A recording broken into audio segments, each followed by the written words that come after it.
Oke, assalamualaikum warahmatullahi wabarakatuh. Kembali lagi di praktikum basis data. Di sini kita masuk ke pertemuan 4, yaitu relasi dalam model data. Mari kita masuk ke dalam materinya.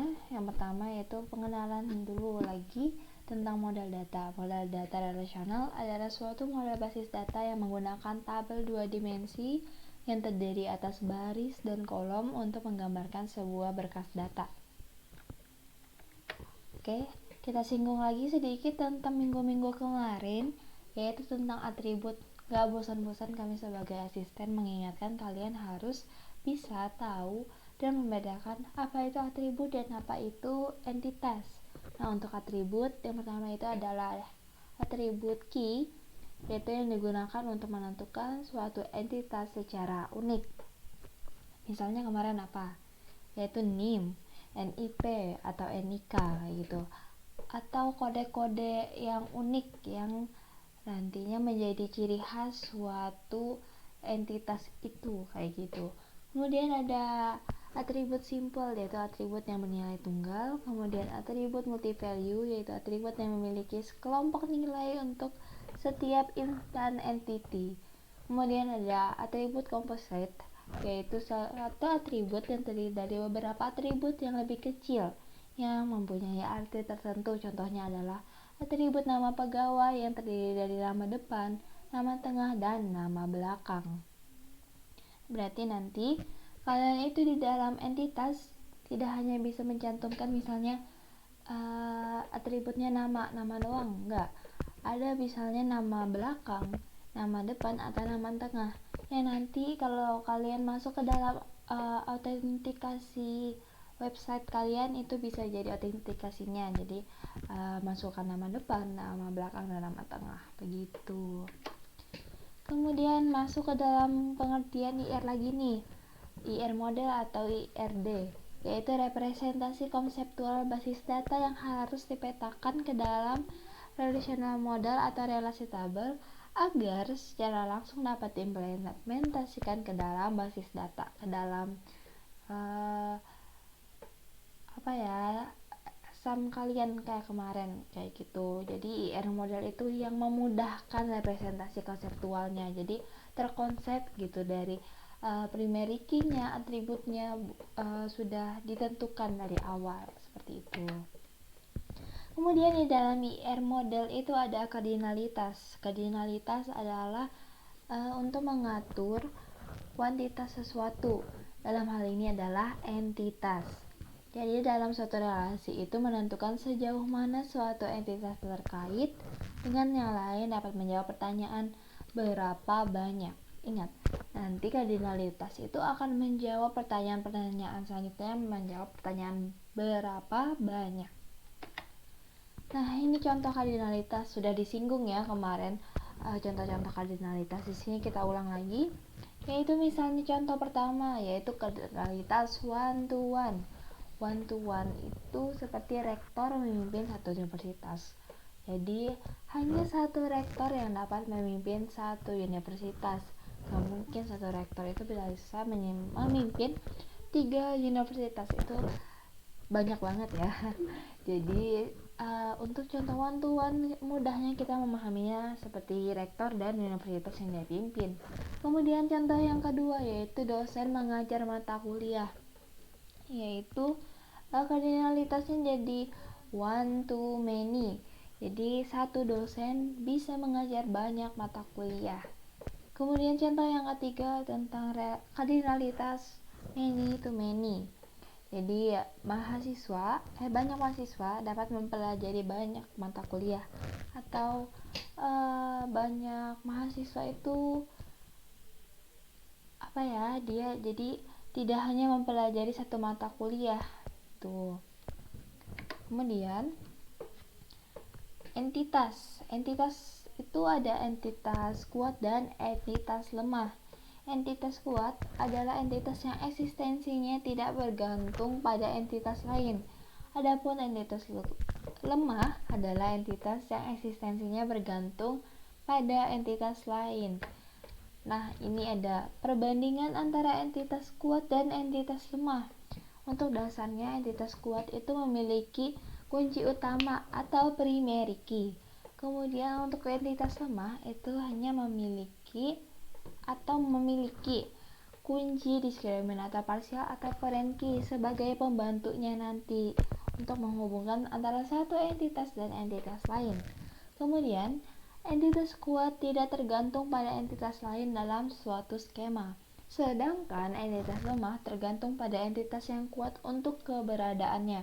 Jadi ketika entitas kuat yang terkait itu tidak ada, maka tidak muncul juga nih entitas lemah seperti itu.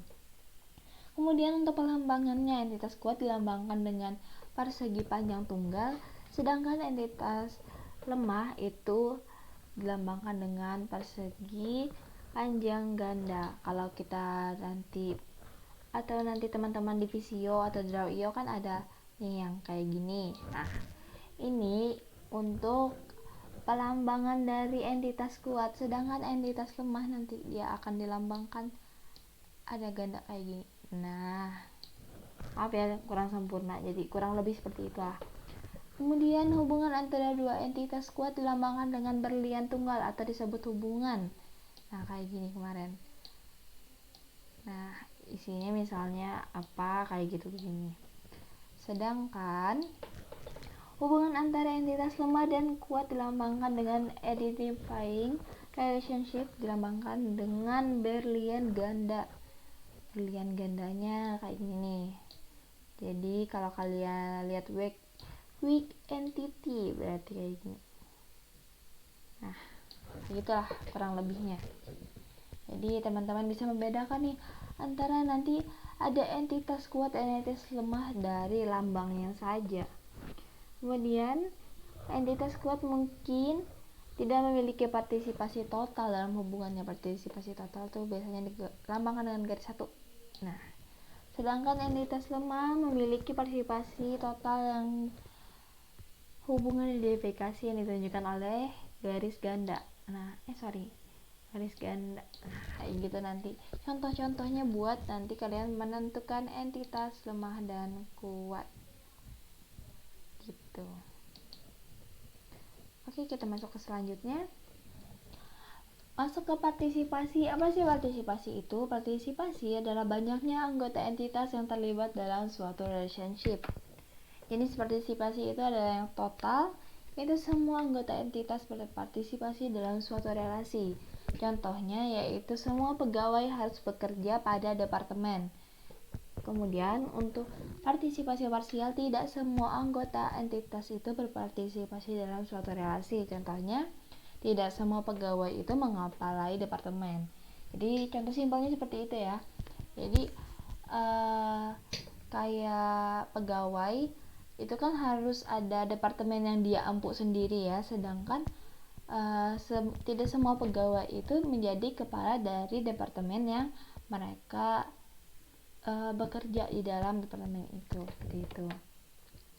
Kemudian kita akan membahas dengan algoritma pemetakan model relasi identitas atau IRD ke relasi tabel atau relational model dan contoh kasus pada modul.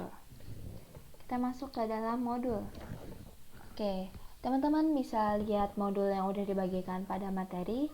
Di situ ada bagian C, algoritma pemetakan relasi entitas IRD ke relasi tabel relational model. Kita masuk ke dalam pemetakan IR model ke relasi tabel, sedangkan algoritma atau langkah-langkah dilakukan untuk memetakan IR diagram ke tabel relasional, yaitu tahap pertama yaitu untuk setiap entitas kuat menyertakan seluruh simpel atribut dan simpel atribut dari komposit atribut yang tersedia, dan pilih satu atribut kunci sebagai primary key. Nah, intinya untuk setiap entitas kuat itu pasti mempunyai primary key.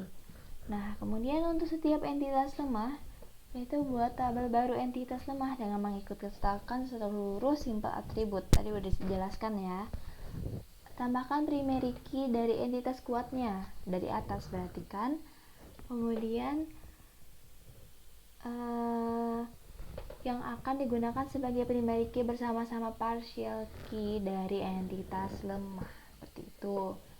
Kemudian kita masuk ke tahap 3 atau poin ketiga, yaitu multi value attribute R. Buatlah tabel R yang menyertakan atribut dari multi value tersebut. Tambahkan primary key dari relasi yang memiliki multi value. Kedua atribut membentuk primary key dari tabel R. Jadi misalnya udah dibikin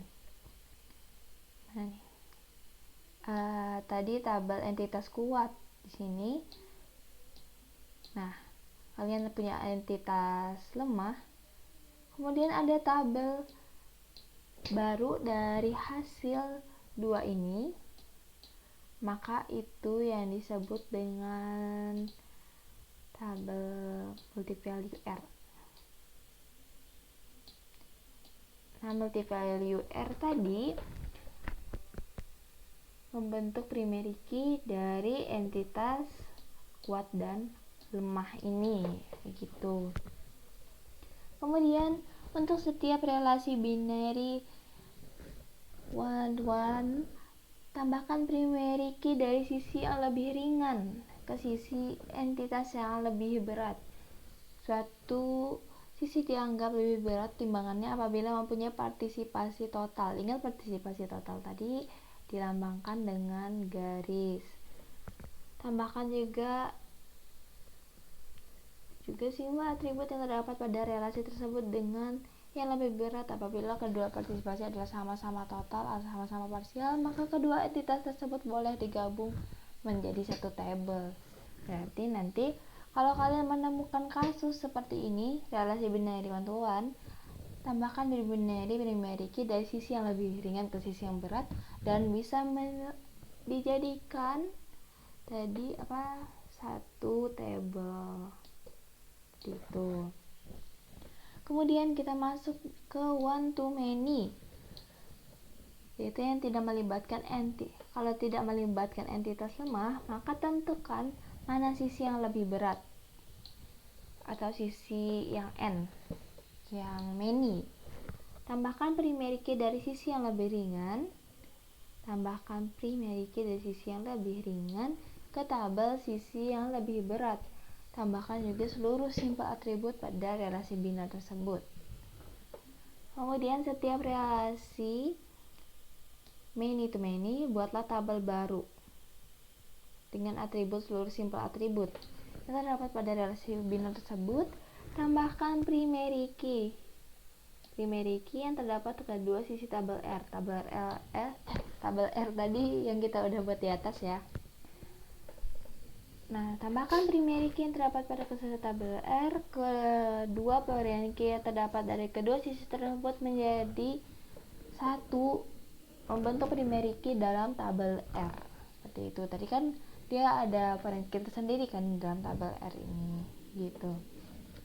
Kemudian poin terakhir, yaitu untuk setiap relasi lebih dari dua entitas n-ary atau ternary meliputi dua alternatif, yaitu buatlah tabel R yang menyertakan seluruh primary key dari entitas yang ikut serta. Sejumlah n foreign key tersebut akan membentuk primary key untuk tabel R. Tambahkan seluruh simpel atribut yang terdapat pada relasi n-ary tersebut. Kemudian mengubah bentuk relasi ternary menjadi entitas lemah. Kemudian memperbaiki relasi yang terjadi antara entitas lemah tersebut dengan entitas-entitas kuatnya dan melakukan algoritma pemetakan sesuai dengan aturan mapping. Mungkin teman-teman bingung ya kalau cuma penjelasan kayak gini. Nanti teman-teman bisa dapetin misalnya membuat studi kasus A. Ketika teman-teman mempunyai banyak sekali atribut yang teman-teman punya, banyak sekali entitas yang teman-teman punya, jadi alternatif dalam modul ini bisa kalian gunakan seperti itu. Misalnya kayak gini nih, kita buka di basis data tugas kelompok saya dulu. Misalnya kita buka bukan ini,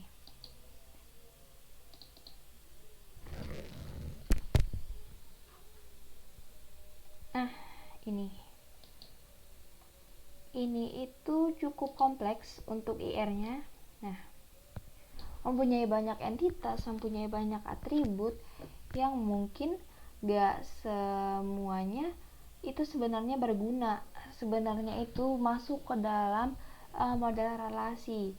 Jadi untuk menentukan itu kita menggunakan beberapa tahapan algoritma dari model relasi entitas OERD.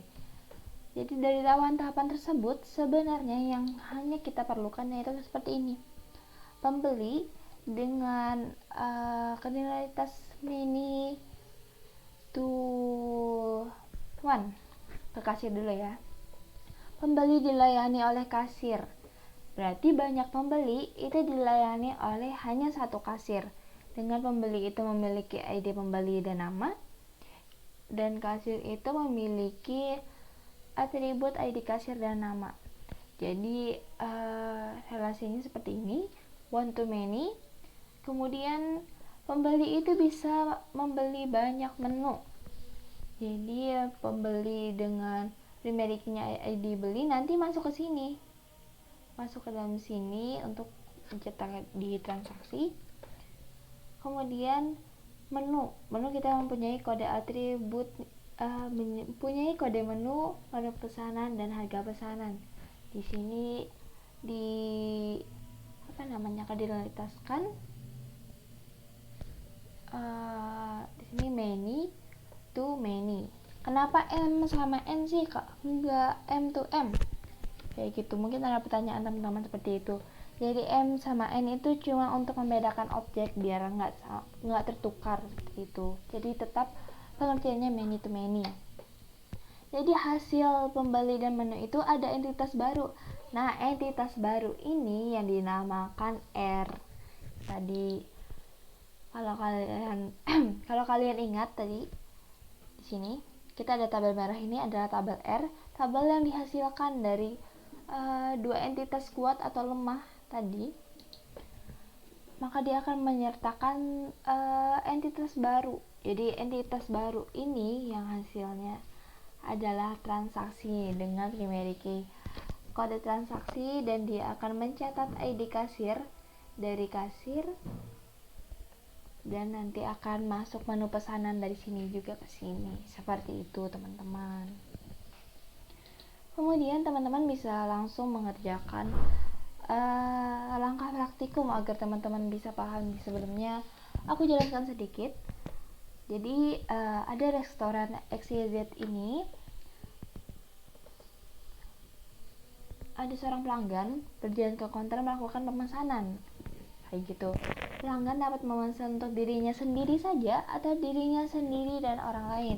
Jadi istilahnya kalau kita jalan ke restoran misalnya McD, kita itu bisa memesan untuk diri kita sendiri dan atau kita bisa memesan untuk diri kita sendiri bersama teman-teman kita gitu. Misalnya seorang direktur perusahaan X, di sini kita ambil perusahaan X memesan untuk dirinya sendiri dan karyawannya, berarti kayak kita sama teman-teman kita gitu. Jika direktur perusahaan X sebagai pelanggan yang memiliki pesanan dan bertanggung jawab atas pembayaran selama periode waktu tertentu, pelanggan dapat memesan sebanyak mungkin seperti yang dia inginkan. Bagi pelanggan yang memiliki lebih dari 5 jenis menu akan mendapat bonus. Nah, highlight dulu nih, apa-apa aja nih yang penting. Bertanggung jawab atas pembayaran selama periode waktu tertentu. Dia bertanggung jawab atas waktu tertentu. Pelanggan dapat memesan sebanyak mungkin. Seperti bagi pelanggan yang dapat memiliki 5 jenis dapat mendapatkan bonus. Jadi beberapa highlight ini nanti yang akan masuk ke dalam relasi yang akan kita buat. Ini pelanggannya itu ada direktur sama karyawan A, karyawan B kayak gitu. Nanti dia akan memesan menu yang nanti pembayarannya akan ditanggung oleh direktur selama beberapa waktu tertentu seperti itu. Jadi direkturnya ada order french fries, soda dan lain-lain, sedangkan karyawannya ada roti bakar, kopi latte, dan karyawan lain juga memesan mie goreng dan es jeruk seperti itu. Nah, untuk penjelasannya relasi skenario-nya, yang pertama yaitu dalam pelanggan melakukan pesanan terdapat opsionalitas dan kardinalitas. Pastinya ada kardinalitas karena kita lihat di sini ada opsionalitasnya juga. Apa sih opsionalitasnya itu? Opsionalitasnya itu bersifat harus. Jika setiap pesanan dilakukan oleh satu dan hanya satu pelanggan. Jadi oleh satu dan hanya satu pelanggan. Sedangkan opsionalitasnya bersifat mungkin jika setiap pelanggan harus melakukan satu atau lebih pesanan. Nah, ini seperti direktur nih. Dia kan mempunyai banyak nih pesanan. Kayak gini. Jadi dia mempunyai opsionalitas yang bersifat mungkin. Kayak gitu. Jadi kardinalitasnya itu tadi kayak kita masuk ke dalam PowerPoint ini, maka dia akan menjawab pertanyaan berapa banyak sih seperti itu. Nah, jawabannya yaitu setiap pelanggan harus ditempatkan oleh satu dan hanya satu pelanggan. Kemudian setiap pelanggan harus ditempatkan satu atau lebih pesanan gitu. Jadi kardinalitasnya itu one to one dan one to many seperti itu. Lebih mudahnya masuk ke dalam relasi model skenario-nya. Di sini teman-teman bisa lihat ketika pelanggan itu memesan menu, maka menu itu ada mempunyai beberapa atribut ID, nama, dan jumlah. Nah, ini nih atributnya adalah ini. Nah, atribut yang masuk ke dalam pemesanan itu adalah ID dan tanggal, sama seperti halnya ini. Nanti dia bisa membentuk entitas baru juga seperti itu. Kemudian pelanggan itu memperoleh bonus. Ini entitas lemah. Nah, tadi entitas lemah dilambangkan dengan berlian berganda kan. Jadi bonus itu didapatkan jika dia akan memesan berapa tadi? 5 jenis menu. Berarti kalau pelanggan itu tidak memesan lebih dari 5 jenis menu, maka tidak akan mendapatkan bonus. Jadi bonus ini adalah entitas lemah dari pelanggan seperti itu. Kita masuk nih. Gambar 4.1 dibuat analisa sebagai berikut. Terdapat entitas kuat yaitu pelanggan dan menu. Nah, kan pelanggan dan menu adalah entitas kuat. Kemudian terdapat entitas lemah yaitu bonus. Karena ditandakan dengan ini.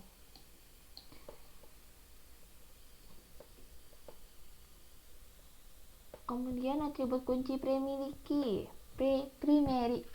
yaitu pelanggan itu ada ID dan pada menu ada ID. Sedangkan pada relasi memesan ada atribut kunci primer yaitu ID dengan atribut kunci tamu foreign key, ID pelanggan, dan ID menu seperti itu. Relasi yang terjadi antara entitas tersebut memiliki kardinalitas one to many dengan nama relasi memesan.